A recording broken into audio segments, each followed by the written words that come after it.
ఈరోజు కౌన్సిల్లో శాంతి భద్రతల అంశం మీద వచ్చినప్పుడు మా సభ్యులు ఎవరైతే మాట్లాడారో వాళ్ళంతా కూడా కంప్లీట్ డేటా ఆధారంగా విత్ ప్రూఫ్ తీసుకెళ్ళి అన్ని పేపర్లు పెట్టుకొని అన్ని ఆధారాలు చూపిస్తూ మాట్లాడడం జరిగింది. వాళ్ళు దాన్ని జీర్ణించుకోలేని పరిస్థితుల్లో వాళ్ళ ప్రభుత్వ వైఫల్యాలు ఈ 20 నెలల కాలంలో ఏదైతే పూర్తిగా వైఫల్యం చెందారో శాంతి భద్రతల విషయంలో వాటిని జీర్ణించుకోలేక ఎదురుదాడికి దిగటము మేమందరం కూడా గమనించాం. అక్కడ మేము క్లియర్గా అడుగుతా ఉన్నాం, కాళహస్తిలో ఒక డ్రైవర్ని హత్య చేసి తీసుకెళ్ళి అదే డ్రైవర్ని తమిళనాడు బార్డర్లో ఉండే కెనాల్లో వేసేస్తే దాని మీద విచారణ జరిగింది. ఎవరిని అరెస్ట్ చేశారు? తర్వాత విచారణలో ఏమని తేలింది? మొత్తం కూటమి నేతలందరూ కలిసి దీన్ని కుట్రపన్నారని చెప్పి విచారణలో తేలింది. ఇవన్నీ కూడా వాళ్ళ కళ్ళకు కనపడతా ఉన్నాయి. కానీ అవన్నీ పక్కకు నెట్టేసి అసత్యాలు మాట్లాడే పరిస్థితి వచ్చింది.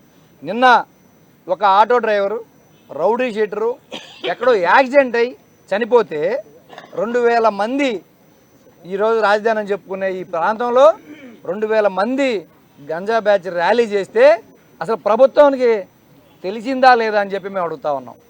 ఇలాగే ప్రతిరోజు ఏదో జిల్లాలో పసిపాపల మీద 8 ఏళ్ల పాపల మీద 10 సంవత్సరాల పాపల మైనర్ బాలికల మీద అఘాయిత్యాలు జరుగుతూ ఉంటే వాళ్ళని మళ్ళీ నిందితులు ఆత్మహత్యలు చేసుకున్నారని చెప్పి మన గోదావరి జిల్లా అదే చూసాం, నిన్న మదనపల్లి అదే చూసాం.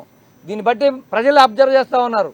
ఈ మైనర్ బాలికల మీద అఘాయిత్యాలు జరుగుతూ ఉంటే తర్వాత ఏం జరుగుతూ ఉంది అనేది కూడా మేము డైరెక్ట్గా అడగడం జరిగింది. దాని మీద ఆన్సర్ లేదు. నేను డైరెక్ట్గా అడుగుతున్న కూటమి ప్రభుత్వాన్ని, కర్నూలు జిల్లాలో మనందరం కూడా చూసాం, ఈ ప్రభుత్వం వచ్చిన తర్వాత 8 ఏళ్ల పసిపాపను రేప్ చేసి హత్య చేసి కాలువలో పడేస్తే డెడ్ బాడీని ఆ నిందితులకు బెయిల్ వచ్చి బయట తిరుగుతున్నారు. కానీ ఆ డెడ్ బాడీని ఈ రోజు వరకైనా ప్రభుత్వం కనిపెట్టగలిగిందా అని చెప్పి మేము అడిగాం. దానికి వాళ్ళ దగ్గర ఆన్సర్ లేదు.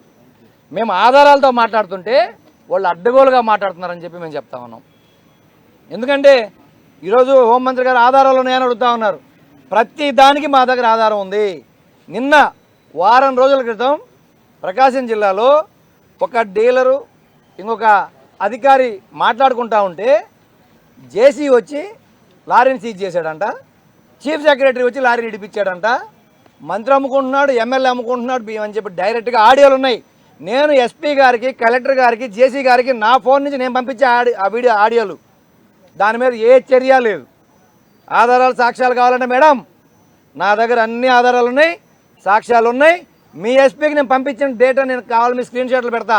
దాని మీద మీరు చర్యలు తీసుకునే దమ్ము మీకుందని అడుగుతా ఉన్నాయి హోంమంత్రి గారిని ఈరోజు.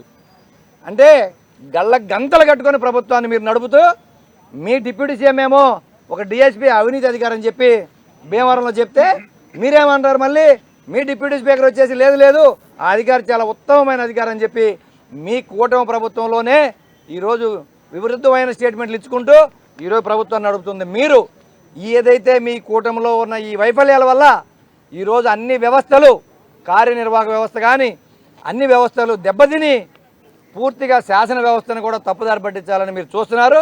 దీన్ని మేము తీవ్రంగా ఖండిస్తూ ఉన్నాం. మీకు ఏ ఆధారం కావాలన్నా ఇవ్వడానికి నేను సిద్ధంగా ఉన్నానని చెప్పి సందర్భంగా తెలియజేస్తా ఉన్నాం.